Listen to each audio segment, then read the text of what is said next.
Applause. I work nights for the Sheriff's Department in Bergen County. I've been on the force for 2 years. I haven't seen too much craziness, aside from late-night drug arrests, a few robbery calls, and a few assault calls. Northeastern Bergen County is pretty low crime after all, so those are usually the worst calls I deal with. There was this one night that I received a disturbance call to investigate a scream that came from a house nearby. Usually a call like this would mean a domestic dispute or even just something as harmless as people drinking and being too loud. I arrived at the house though, and I had to confirm twice that it was the correct house because none of the lights were on. There was a car in the driveway though, a blue Toyota Sienna minivan. Someone was home. I went over to knock on the door a few times. The neighbor must have seen my car because he came out and walked over reporting that he was the one to call the police. He told me he heard a blood-curdling scream from the house and that the woman who lives there lives alone but occasionally had her boyfriend over, making it slightly more concerning. I tried the doorknob now, which was locked. I then made my way around the house, trying all the windows, which were all locked, all but one. One of the backyard windows, it was already slid completely up, enough for someone to climb through. This was a red flag, considering every other window was closed. I requested backup to the scene, and once I got confirming, I climbed into the house through the window. I started to flick every light on that I could find in the house, starting in the kitchen and working my way to the living room. And yes, it's advisable for police to turn on the lights when investigating buildings. What you see in TV shows and movies where they leave the lights off is only done for suspense. I called out for the woman, trying to assure her it's okay, police were here. Though at that time I still didn't know what exactly the situation was, other than she was reported screaming. There was no response, no matter how loud I yelled. The first floor was clear, so there was only the upstairs left to check.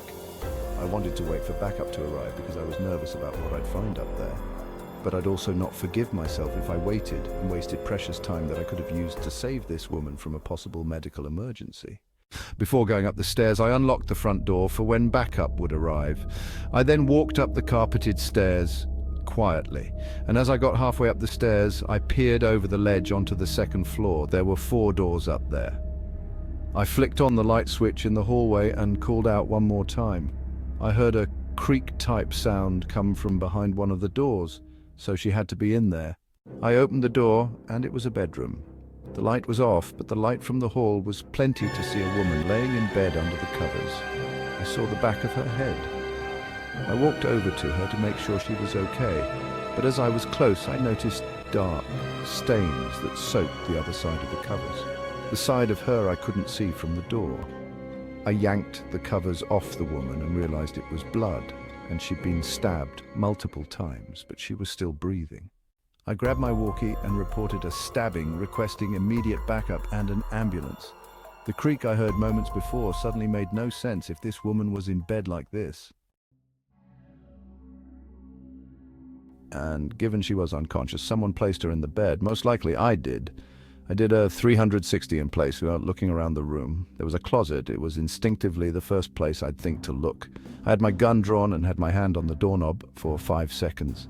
Gathering the courage to yank the door open, when I finally did, there was no one inside. I turned around again to look at the bed, at the bleeding woman. Then I thought, the bed. I got on my knees to be level with the bottom of the bed. I yanked the bed wrap covering the bottom of the bed up, and I was then eye to eye with a man wearing a face mask covering the lower half of his face. I shrieked and yelled, "Show me your hands!" He slowly raised his hands above his head as much as he could. I got up and told him to get out from under the bed slowly and made sure he wasn't holding the knife. I had him stand in the corner with his hands up until my backup came. I wasn't about to try and handcuff him in there alone when he could have any weapon on his person.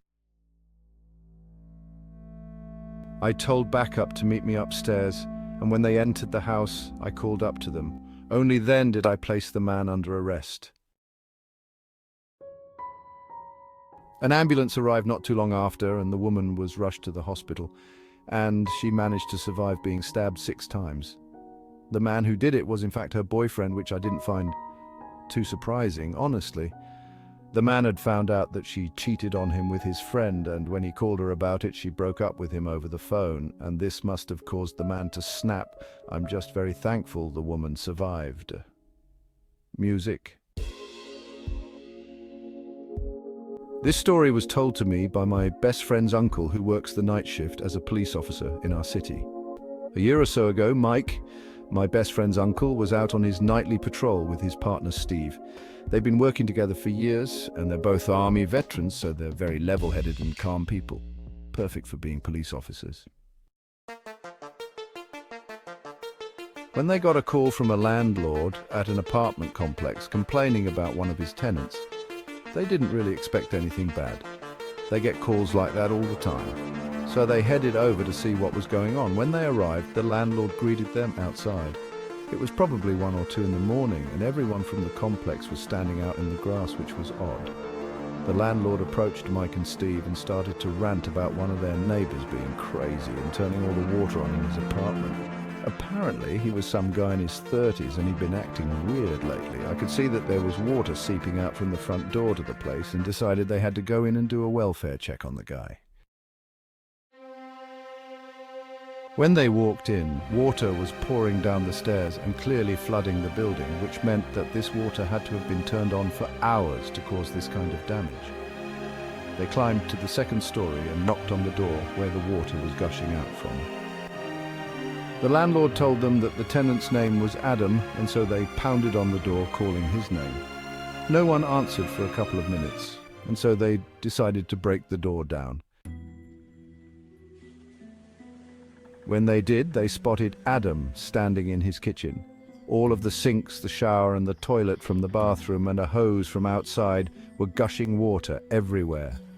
Adam was standing there shaking. His eyes were wide like he was terrified to move. "Adam, what's going on? Are you all right?" Mike asked, while his partner Steve walked further inside to check everything out. Steve walked into the bathroom to turn off the water and to make sure no one else was in the apartment. With every step, Steve's senses were on high alert, scanning for any signs of disturbance. Mike slowly approached Adam, who seemed terrified because he was shaking so much. Adam didn't even look at Mike as he approached. Again, he was asked what was wrong, and he finally stuttered out that there are people in the walls. Mike didn't hear what he was saying at first, but as he got closer, Adam started to repeat it over and over, louder and louder. "There are people in the walls!" Until he was almost screaming it, getting himself worked up. Steve walked into the bedroom next and was clearing the room when he checked the closet and noticed something as he turned on the light. There was a very faint line that ran across the wall. At first he didn't think anything of it, but then he heard what Adam was screaming and a sinking feeling hit his gut. The realization dawned on him slowly, filling the room with an eerie sense of dread. The more he stared at it, the more he realized that the line was in the shape of a door cut out of the wall. It clearly wasn't meant to be there. Mike was about to lead Adam out of the apartment when Steve suddenly called to him. "You better take a look at this." Mike went into the other room to see Steve pointing his gun at the wall in the bedroom, clearly freaked out. They both approached the door, guns raised, while Adam started to cry in the back room. Steve quickly pulled a piece of wall back, and they both froze when 3 sets of eyes stared back at them. 3 people were pressed together in this tiny space in the wall, their faces painted in weird patterns. Both Steve and Mike ordered them out and handcuffed each one.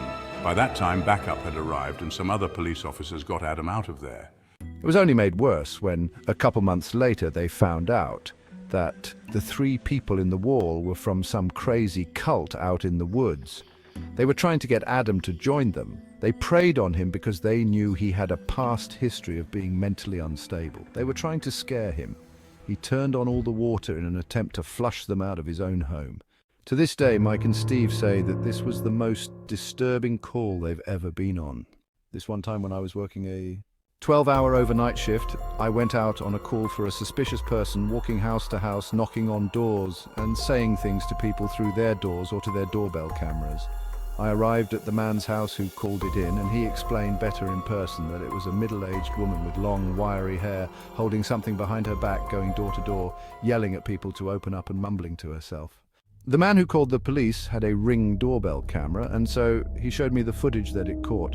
The woman came up to the door, looked at the camera for a few minutes, literally, then pressed the button. She started speaking into the mic of the doorbell, and the homeowner started talking back through his phone, starting by asking who she is and what she wants. She kept saying, "Open the door, she needs blood," and would smile and cackle each time she said it.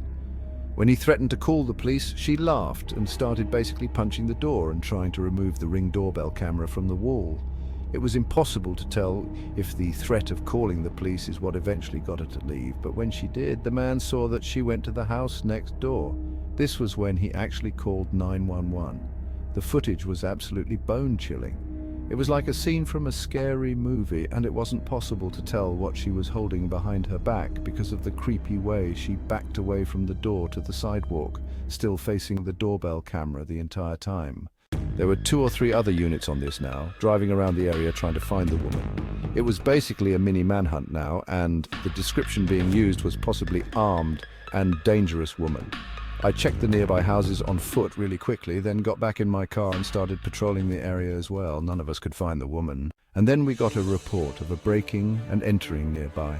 Someone had called 911 to report that someone had entered their house with a weapon, and the caller was hiding in their bedroom upstairs.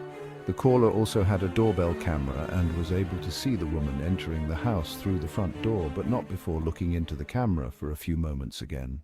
I arrived at the house just about the same time as another unit. Entering the house was easy, as the front door was left unlocked, of course. We had to enter with caution, though, with guns drawn, because we didn't know how dangerous this woman was, or what she could be armed with.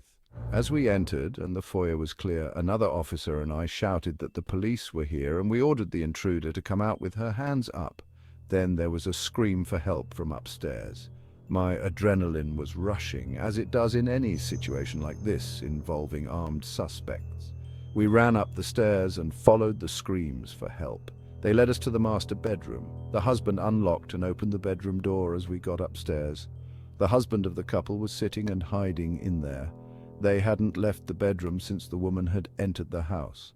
They said she had been clawing and banging at the door only a few minutes ago, and that they didn't hear her leave, let alone even go down the stairs. We had to check every other room upstairs for her, and in one of the corner bedrooms in the pitch blackness, we heard a cackling sound. Not being able to see her but to hear her was downright spine-chilling.